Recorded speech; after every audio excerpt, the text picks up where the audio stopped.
Hello everyone, welcome back to my channel. My name is Steffi and today I have a book review for you. Today I'm gonna talk about The Ballad of Never After by Stephanie Garber. By the way, this review is going to contain spoilers just for my own sake because I really want to talk about these things. So if you haven't read the book and you don't want any spoilers, maybe just don't watch this video. But if you don't care about the spoilers or if you have read the book, just keep going. I can tell you right away that I love this book. So when I read Once Upon a Broken Heart, I don't know, I wasn't very sure how much I like it. I have even mentioned that at the end I felt like I missed something because because Evangeline was having this oh my god moment and I didn't feel any of that. So FYI, I didn't miss anything. I just wasn't as surprised as Evangeline of what happened. So yeah, I didn't really know what to expect for the next book. But yeah, I like it. One of the things that I wasn't very, it wasn't like I wasn't sold on it, but I just couldn't like Jax as much as other people because he tends to be very cruel. And that's just not something I just can pass on it and say, oh yeah, it's forgiven, because that just doesn't work for me. So they even have this like sexy moment after he gets infected with vampire blood. But I don't know, I couldn't really enjoy that because he was getting like close and at the same time he was being very mean and cruel. So I was like, could you step like 5 steps behind, please? Because I don't know, it didn't make me feel uncomfortable, but I definitely didn't enjoy it as much. So yeah, that's one of the reasons that I didn't know what to expect for this book, but thankfully that changed. I did like this book. I do like Stephanie Garber's writing. I find it very, at the same time it's funny, so that's very important to me. So I think I have to start with the beginning. You'll think it will be like the first chapter or something, but I actually would like to note the dedication page because it's just the sweetest thing I think I have read in a dedication. And I'm gonna put it here. It says, for anyone who has ever feared they won't find true love. Just with that, you know that this is gonna be just I don't know. I think it put me on the right mood right away. So yeah, I really appreciate that. It was very sweet, very cute, and I just loved it. So I'm gonna give you a brief bullet points of things that I feel like they're important for the book. And this is in no particular order. It just, I made the list. This book got way sexier than I thought it would. I wasn't expecting any of that. I thought that yeah, this is a fairy tale, so the top thing we can actually expect is maybe a kiss, but nothing more. And yeah, things got very different.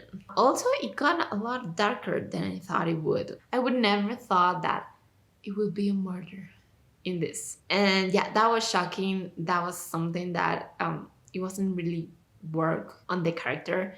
And I'm thinking that in book 3, she will have to go back to that and actually work that out because I don't think it should just stay that way. So yeah. One thing that I really appreciate about these books is how Stephanie Garber's managed to create this fairy tale-esque book. I feel like she really knows how to make something enchanted. I don't know. I do feel like reading her books, it's like going somewhere else, and I at the same time I do get to feel the magic. So I love that and I appreciate that, and that's probably one of my favorite things about these books. So the thing here is the end kill me, like kill me bad. So I don't know how this is going to get fixed. I do have a theory, but I'm gonna leave that theory for the end. So we're just gonna suffer a little bit. I do want to point out one character that was unbelievably funny, and that was Luke. I didn't expect anything from Luke. I actually thought he was like a little bit of out of the way, and then he was just like not coming back. But we saw him a lot of times, and I think minus one scene, I laugh every time he was present. And even Evangeline mentions that he tends to be a little bit childish. I don't know. I think that she thinks that it's because he became a vampire and like very soon in his life. But I don't know. I felt like he was like maybe the comedic relief we needed, but it was great. I love that he was in here, and at some point he does look like somber and evil and like a scary vampire. But then you see the other side of him, and he's like, no, he's cute. So I really like his character in this book. So something that I already talked about a little bit is that I just couldn't like Jax like in a romantic way. I did like it because he's like his fate and he's like mysterious and you don't really know what he is looking for. But I do think that it was made possible in this book for me to like him like that. First of all, because you can see a little bit of him cracking at some points, and that was just like my first bell, like, oh, he does feel stuff. And I think that what made me melt a little bit is one dialogue that Evangeline has with Jax when Jax is injured and they're in this place of the Hollow, which this place should exist because it just sounds fantastic. Though now that the stone is gone, I'm not sure how much that would be, but I still kind of like the place. I don't know, I felt like what he said was struck to my heart. I don't know. I didn't expect him to actually say something like that. So when he did, I was like, whoa. So yeah, I did kind of fall for him a little bit. So here at the Hollow is when we actually get to learn a little bit more of him. And actually, I want to know more. I need in book 3 to know more about him. I need to know about his childhood. I need to know how he met the other very good kid. I don't know. I just really want to know, where are his parents? I mean, he said that his family is long gone, but I need to know. Also, I need to know how he became a Fate. I don't know if that has been said. I don't know if it was said in Once Upon a Broken Heart. Maybe I just don't remember. But I do need to know that because the whole thing of him being the archer, that was fantastic. I love that. But also, why? Why? He actually says that he defeated the archer curse so he could be with his love. But the moment he kissed her, she died. And that has been ever since. Until Donatella, which brings me to the next point. Why? Why, when he kissed Donatella, his heart started to beat again? I just don't understand. I don't think she was his true love. And that kind of makes me want to go back to the Caraval series and actually read Legendary and Finale, because I just read Caraval, so I didn't know him. I think you don't really need to read those, but I kind of feel like I do. I feel like there's information missing for me. The other source I can go to is Caraval. So yeah, I maybe go back and read those. Though I know he's gonna get stabbed in the heart. And now I feel for him. So I just don't want that. So I do appreciate that. I do get to care about these characters. There's the one point in the book where Evangeline gets to the conclusion that she cannot trust anyone. And that was so sad. And I was like, I get you. I felt a lot for her at that point and what happened next. And I already mentioned the murder. That was way more than I expected. And something that actually felt like it was interesting in a very weird way, it was that Evangeline is about to die several times in this book, or she's just very injured, and for some reason it didn't bother me as much as it would have been in another book. I think just at one point I did say like, again? But I don't know, that just passed me like very fast, and I was like, okay, I don't mind. And also something that I really like, I think it's like the core for this book is that even after they went back in time, Evangeline arrived to the same conclusion, that she loves him. But I wouldn't go as far as to say I love him. But I'm very impressed with him with this book.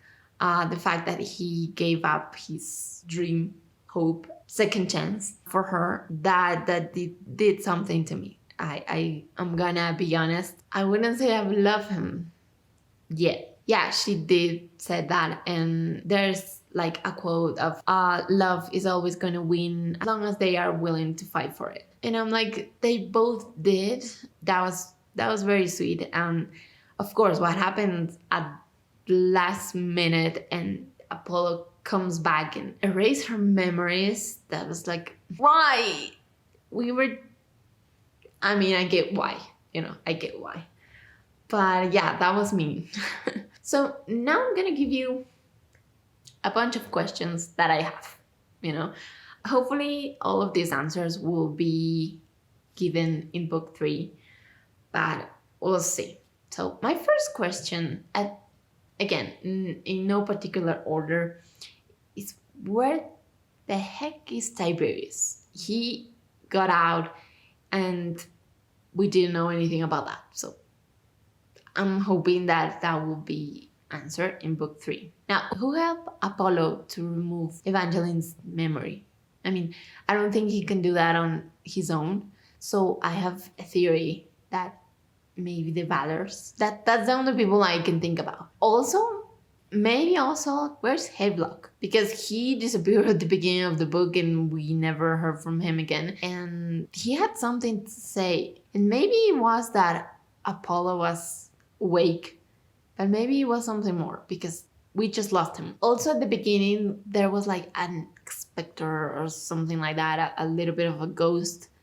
And he was like, yeah, you need to open that. Because probably he wanted the Valors out. But who was that? Because it's something else that I didn't get.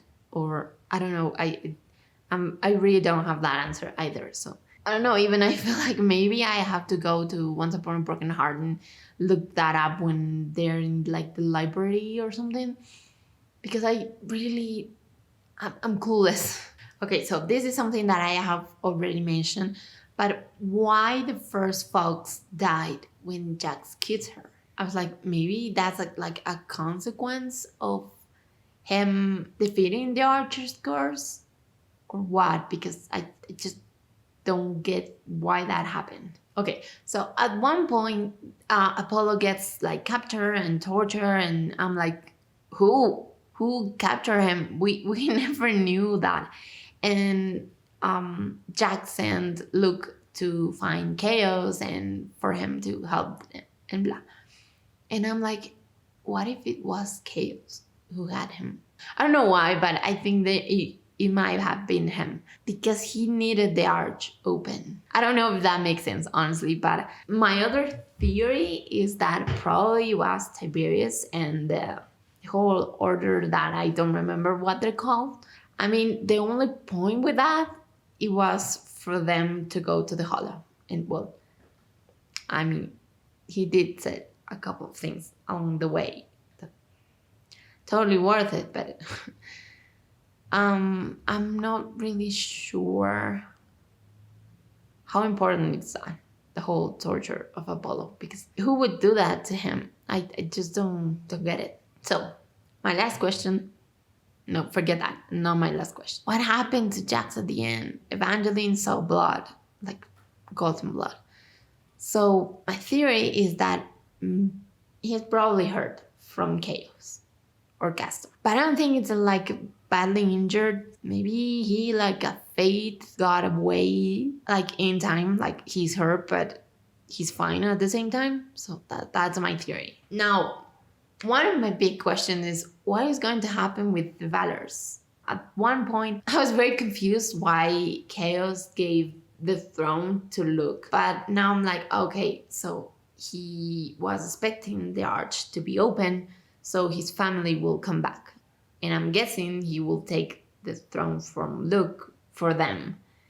So now there will be reigning, but what happened to Apollo? Wasn't he like going to be the king? And now I have another theory. Maybe they gave him the ability to remove Evangeline's memories in place of the throne. You know, I'm speculating here too much, but I like it. And one final thing is that, was Aurora in love with Jax? Wasn't she like in love with Lyric and that's why they died? And that's something that it has to be answered, because why showing me the letter? It wasn't even letters. I think it was the whole name, like Aurora plus Jax or something like that. And he said like he didn't really like her. So it was obviously her. And I also have a theory for that. So maybe she was in love with Jax, and Vengeance realized that she was in love with someone. She pointed at Lyric. Maybe Lyric was in love with her, but she didn't like him like that. And that would be awful, because now he's dead because of her.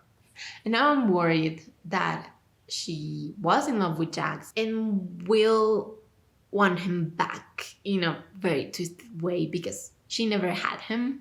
So this is just full of theories and speculations, and I would love for the book to come out. Probably none of my theories will be in that book, but it's just fun. So my only prediction for the next book is, well, the only thing that I actually care, and is that how are we going to fix this? How are we going to get Evangeline's memories back? I do think that probably Jax is feeling really bad about this. Of course, she doesn't remember him. She doesn't remember pretty much anything. So the only theory I have for that is the left broken heart scar. I think that is gonna serve as a bridge for them. It is mentioned that he can make her feel him through the scar. So he probably will come back somehow without maybe Apollo noticing. Yeah, I don't know. I feel like that is probably the only way he can do that. That's the only thing I have. But I'm really excited for book 3. Like I said, I did like Once Upon a Broken Heart. But this book, I liked it way more, and I'm hooked. At the beginning, I didn't really mind about the art. I was like, I don't care. Now I'm completely hooked. I really need to know. Also, one thing, I love that Jax in this book was blonde again, because I don't know, for me, for some reason, the midnight blue hair just wasn't doing it for me. I didn't really care for that in book 1. But I really liked it that he went to his blonde hair in this book, which probably not the most important thing, but that's something else that I liked. So yeah, that was all for today's video. Let me know if you have any theories for the book. Let me know how you felt about the book, and I'll see you in the next video. Bye!